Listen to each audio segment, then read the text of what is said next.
Martin Brundle a few years back. Sure. A barrel roll upside down. Yeah. Not that is potentially very dangerous, because if a car turns upside down in gravel, then the headrest goes into the gravel. Come up through the ranks, John. He was the Formula Ford Festival winner some years ago. He moved up to British Formula 3 and of course was taken up by Mercedes for their sports car program, which was good and bad, wasn't it? Yes, it was. I mean, he got into the Mercedes-Benz sports car team. I mean, he basically walked up to Norbert Hagen and said, look, I'm Mark Webber, here's my CV, I'd like to drive for you in sports cars, and he got the drive. But of course in the second year it didn't work quite so successfully. Into Formula 3000, came second in last year's International 3000 Championship to Englishman Justin Wilson, but he got the drive, he got the support in Australia from Melbourne, and now he's got 2 points in the World Championship. It's made it all worthwhile, and you know, he has worked so hard at raising the money, getting the finance to get into Formula One.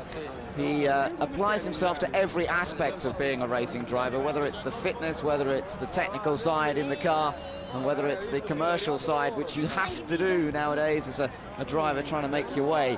He's applied himself to every area, and it's so great that he's had a reward in his very first Grand Prix. Indeed, and he's got to take his opportunities. He may not get very many more of these this year, really, because once we get into the season, particularly in Europe, things will change. Consistency and reliability will be very much more. Hopefully we'll not see too many more incidents, as we saw in the first corner here this afternoon in future Grand Prix.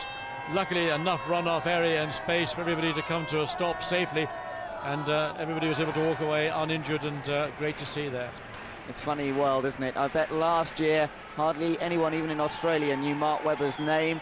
He was a struggling racing driver working his way through the ranks of Formula 3000, and now he will be a star throughout Australia. Paul Stoddart on the left-hand side there, the team boss, the man from Melbourne himself. And what a proud day this is for them.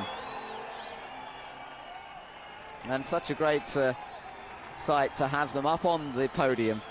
Well, deserves to be there.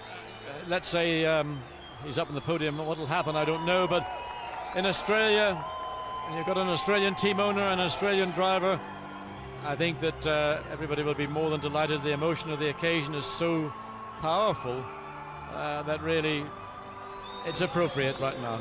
It is, and there he is, a man whose life has perhaps just changed.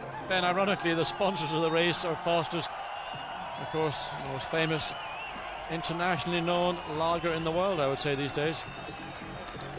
And Mark's had to struggle sometimes trying to find the finance, but he's been helped by some interesting people over the years. The famous rugby international David Campese actually helping him in his quest to find money and supporting him himself, providing some of the money to help Mark.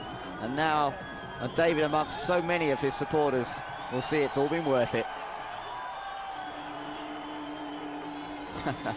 The champagne spraying everywhere, and that party is definitely going to go on all night long.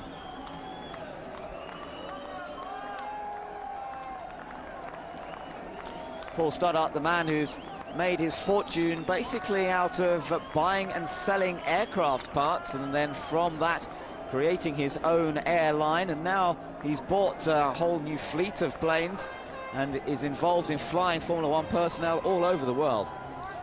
Yes, it's been a pretty good year so far for Paul Stoddart. The only thing that's blotted is this little row that's ongoing with Tom Walkinshaw over the ownership assets.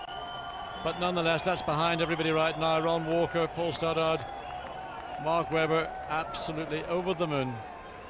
Interesting comments just picking up, Ben. Well, this is all going on up on the podium. Gerhard Berger suggesting that while it's acceptable to make, for a driver to make one blocking move, it is not acceptable to make a second blocking move.